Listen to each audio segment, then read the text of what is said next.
The Cincinnati Reds, they couple things with them. Obviously, one bullet point that deals with Joey Votto, which we'll get to in a moment.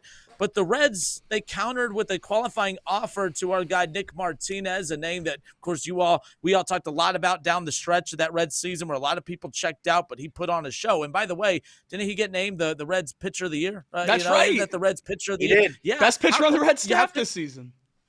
You cannot let the Reds Pitcher of the Year award winner go for 2024. Elliot, a qualifying offer they countered with. Are you surprised? I'm a little surprised because I don't really know where to fully grasp this Bally situation. I don't know if the Reds have money from a TV standpoint or not. I don't understand what's going on there. And until I get set answers as to what our budget looks like for this coming season, I don't know what to expect in terms of, can we grow this payroll? I don't expect the Reds to spend $300 million, but I do expect the Reds to do something to help compete. You don't bring in Terry Francona if you're not willing to compete. Nick Martinez is a guy, I feel like if the Reds were unwilling to compete, if they said we're going to cut payroll, he's a guy you don't offer. He's going to be a reliever / starter, given the injury history of who we have in our rotation right now. But he's going to primarily be a long reliever. He's going to come in there and give you 3 innings, 2 innings of work every single outing. And when he needs to start, he has that availability. But the Reds coming out and saying, we're willing to pay you $21 million. And I don't know what the reports, I don't know how true these reports are, but from everything I've read, it sounded like they want to extend him. They wanted a multi-year deal. They want Nick Martinez to be a part of the Reds' future, at least for the short term. And they tried, and I think that deal fell through. Again, that's just what I've read on Twitter. Those are the reports that I've been reading.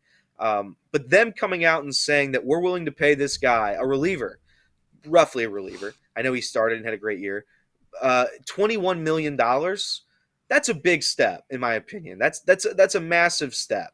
I think the Reds pitching staff is one thing that I don't think really needs to be addressed that much.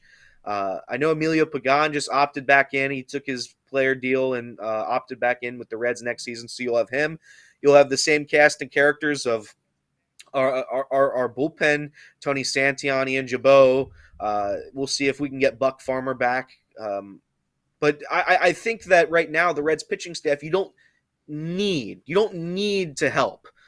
But them saying we're going to do that anyway, I think that goes a long way, at least with me, who's trying to see the Reds compete at least at a high level next season, just like they did at least towards the back end of last season, or not this past season, the season before. So it's a big deal, in my opinion, for the Reds. And maybe he won't take it.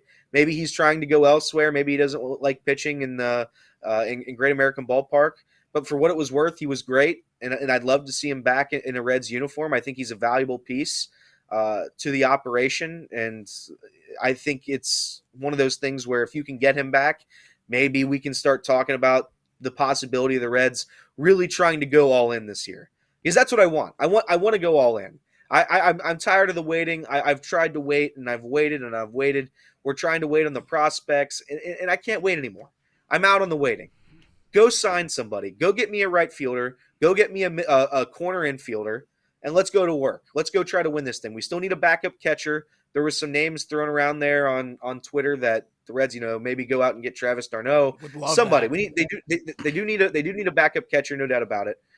But if you're able to show me that you're willing to compete right now, right off the rip, with a Nick Martinez qualifying offer, it goes a long way to saying that they're going to try to spend this offseason. And Nick Kirby comes in the chat with like 5 buckets of water to dump on your fire. The Reds offered Nick Castellanos a qualifying offer and still cut payroll the following season. So more and more evidence that it's the same thing as we talked about with the Bengals trade deadline. I did not believe they were going to make a move, even though there were a billion reports, until this morning when a move came across the table.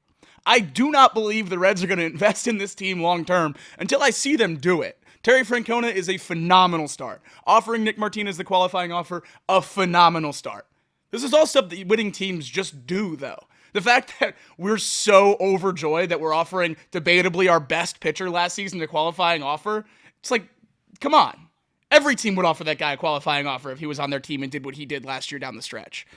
I'm still really hesitant to get super confident in what the Reds are able to do this year, but I really hope that they keep their foot on the gas this offseason and continue to add to this team. The one piece that I do disagree with Elliott on is I think pitching is a major, major point of need for this team. I think with the injuries we saw at the end of last season, Brandon Williamson and Aguiar getting hurt at the end of the season with Tommy John, and missing all of next season. I think getting not just relievers in the bullpen, but also adding a starter is absolutely crucial for this Reds team as we go into next season. Thing too, and keep in mind what he has 15 days to decide to take the 1 year deal. It's a 1 year deal for $21 million, and again, 1 year's $21 million deal on the qualifying offer. The thing that's wild is, and again, luckily it's just a 1 year deal. You test this, you go in with it. But my fear is for a team that all of our definitions are different of what is considered all in for the Reds. Nick Martinez, who I really like, and I would love him back in Cincinnati. It's not about that. You guys have touched on it. There's a lot of needs that this team has. Depth, I think, is something that this team's never going to fully have at any point. Like, you have to ask yourself, do you want depth and balance across the roster, or do you have to go a little top heavy in certain positions? And that's gambling if you're the Cincinnati Reds. If you have a bunch of average guys who are platooning at a couple positions, or one guy that is really, really good at one position, what's the better route to go? The Cincinnati Reds are in a position right now with Nick Martinez where if you give him $21 million, how much more money are you going to spend outside of that? That would be my concern. Yeah. Would I rather have that $21 million go towards another move or two, or all in on Nick Martinez, or maybe to Elliott's point, it's a sign that, hey, if you're willing to give $21 million to Nick Martinez with all the deficiencies you still have, clearly they're not just prioritizing their money for him. They're taking care of him while getting set to go and make other moves. We'll see what ends up happening. Nick Kral's already said that they're going to address the outfield at some point. He's said that. So I think this is something where if you're willing to pay a reliever, small market teams don't give $21 million to relievers. They don't do that. I've said it 400 times, but Nick Martinez isn't just a reliever. We understand that. He's a little bit different. So I think he's worth $21 million. But saying that, if you're willing to spend $21 million on a reliever, then you're willing to spend elsewhere, and that's what I think is going to happen.